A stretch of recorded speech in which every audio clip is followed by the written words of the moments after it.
I'm not sure if y'all could hear that or not. Not the geese. That's not what I'm talking about. It was like a ooh, ooh, ooh sound. Guess where that was coming from? The Victorian crown pigeons. That's usually an indication of the noise they make when they're actually mating. Listen. One of the doves was laughing at them. But I heard it again. And I turned around and I looked and I could see them actually mating.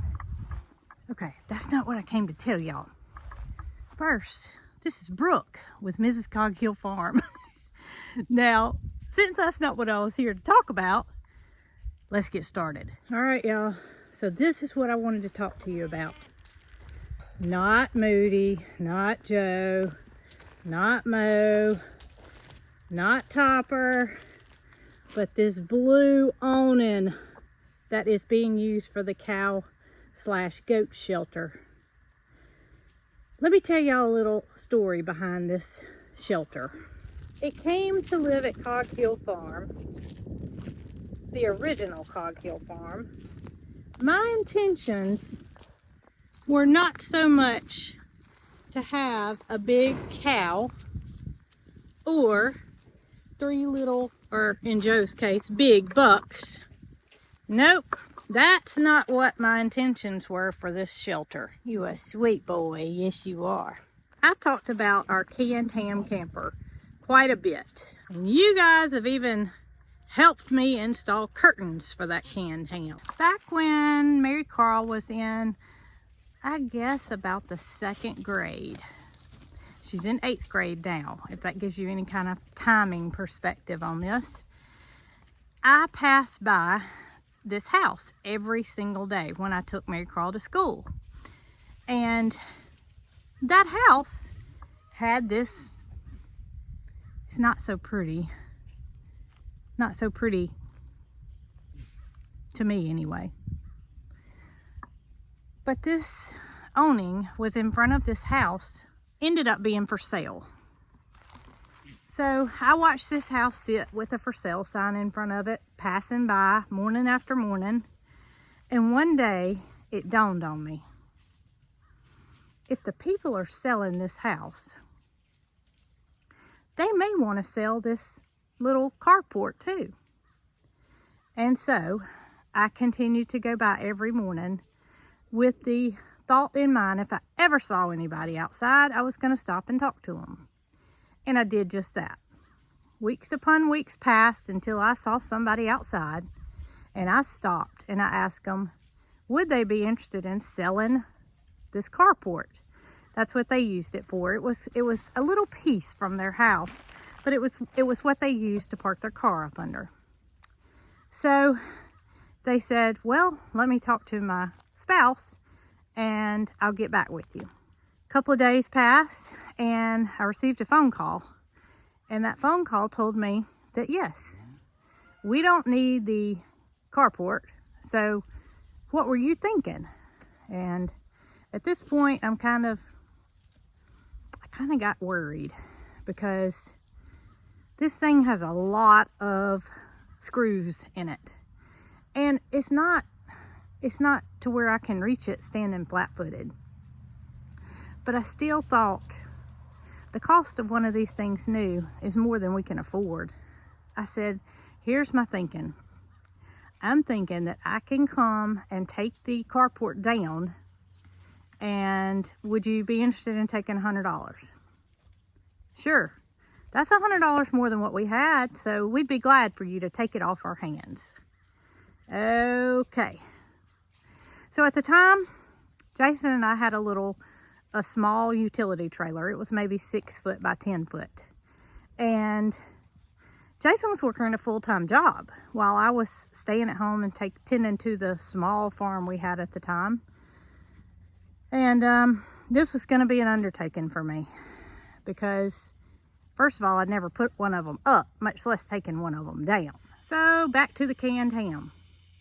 That was my thought, is we could use this little carport to park our camper, our little vintage 1964 Yellowstone camper. We could use this to park it up under to help protect it from the elements. My first day, it didn't go as planned. I brought a ladder, I brought my little utility trailer, and I brought myself. And I started taking a closer look at what it involved to disassemble this carport. And if y'all hear Mildred, heifers go in heat one time a month, one day, and this is her day. So she's gonna tell this story along with me, even though she wasn't even alive then. So y'all, I took a closer look and I thought to myself, I think I bit off more than I could chew. But I didn't have the nerve to give up because I had already told Jason that I was going to get this shed disassembled, and I had already paid for it. So when I told the people that I would give them $100 for the carport, I did just that. I gave them $100 for the carport. And my job was to now take it off the property. There was no way possible I can move it with it being put together. No way possible. You can see that the legs are adjustable. And the family that I bought this from had the legs in a lot taller position than what it is now. I don't know why. I don't know if that's just what the company did when they assembled it or what the reasoning was, because they were not even there. They had already moved by the time I took this down. So I'm at this house all alone. Each post has this bolt in it, which was not a problem. And then there's this frame that runs all along the bottom, in which I've got a visitor, all of these poles are attached to. And they go up to the pieces of metal that form the canopy. So common sense told me, if I took the poles apart first, then I can make the whole carport lower. So I did just that. I took the screws out on the poles that attached the whole carport, and it lowered it substantially, but still not to a point where I could reach it flat-footed. I still had to get on a ladder, and I had to get on top of this thing. Once I got the roof panels off, I had to work from top to bottom because I didn't have anybody on the ground to hand these off to. I knew some of them may get bent, which they did, but there again, I had set out on a mission and I was gonna get this accomplished. Got all the panels off the roof, and then I started trying to remove the structural parts that held the roof panels on, and that was the poles. So when I unscrewed the screws, the whole awning shifted down, and it did so with such force that I had a hard time removing those braces that held on the roof. So I got them all off, and one of them was stuck. And I worked on that one. I sprayed WD-40. I pried and I probed, and I did everything in my power to get that one last brace off. Till finally, a neighbor came over, and he felt sorry for me. He said he had been watching me for days, because mind you, by this time, days had passed.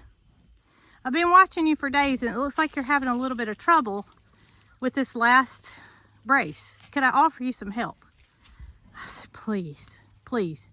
But I was not about to go and reach out for help, because I guess I'm just stubborn. I set out to do this, and I was going to do just that. So this gentleman, with what seemed like ease, removed the last brace for me. And we, in turn, both he and I, loaded the metal up onto my small trailer and hauled this on into Cog Hill Farm, where it was home to our canned ham until we moved. So there again, it was time to move. Guess what this meant? I was not fixing to leave this little blue carport at the old Cog Hill Farm when my camper could be stored up under it. With Jason's help, he and I both disassembled the blue carport, and we moved it to the Cog Hill 40, where we didn't have time to put it back together, nor did we know where we were going to put it. We knew we wanted it for storage for the camper, but we didn't know where we were going to put it. We had 40 acres. We didn't know what was going to be used for animals at the time. We were starting all over, and it sat on the ground being unused. And one day a light bulb went off, and that was our big friend Moody here did not have a shelter. And I don't know of many cows that do have shelters. And in Moody's case, a steer. But this big boy was gonna have a shelter. We took you guys along with us when we put this shelter back together again to be used for Moody and then in turn Joe, Mo, and Topper's temporary shelter. They use it all the time. Moody's probably the most prone to use this shelter.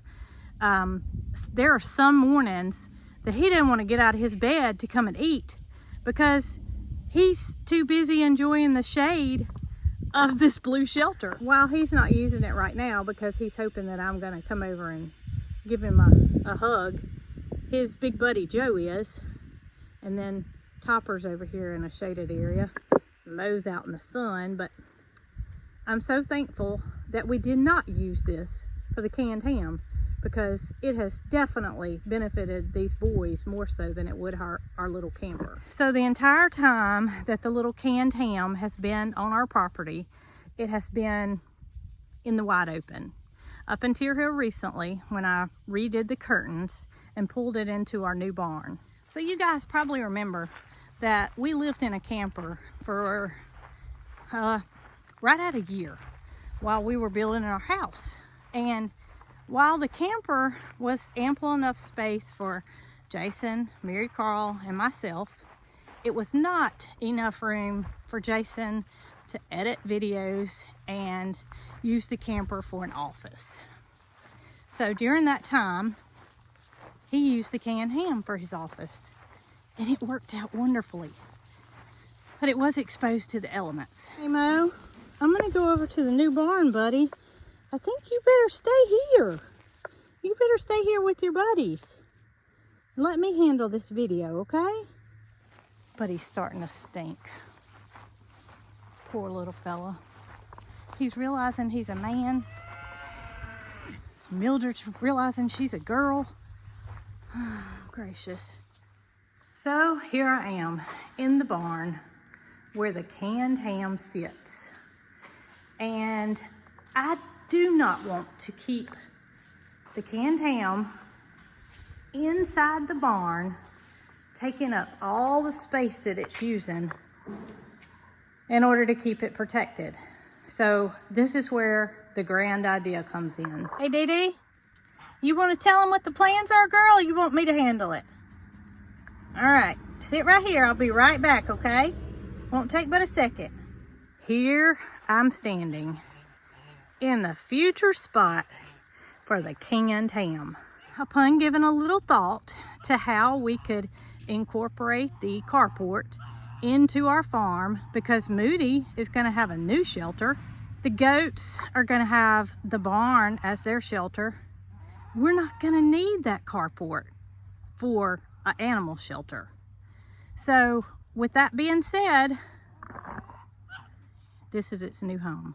We have electrical that has been ran, that has not been hooked up, that's going to run right alongside the water line, and there will be a power outlet that will allow us to plug in the canned ham for the use of air conditioner, for say a cooling off station, or in my case, the heater. I thought you'd never hear me say that I wanted an air conditioner, but this summer has been, it's really gotten to me. So you guys can save this clip because I'm ready for cooler weather. I won't say cold, but I'm ready for cooler weather. And when those cold days hit and we have the camper sitting out here, we could in turn use it for a warming station, just like we can use it for a cooling station. So what about that ugly blue carport? Won't it look hideous out here in the front of our property with our cute little camper sitting up under it? Well, guess what?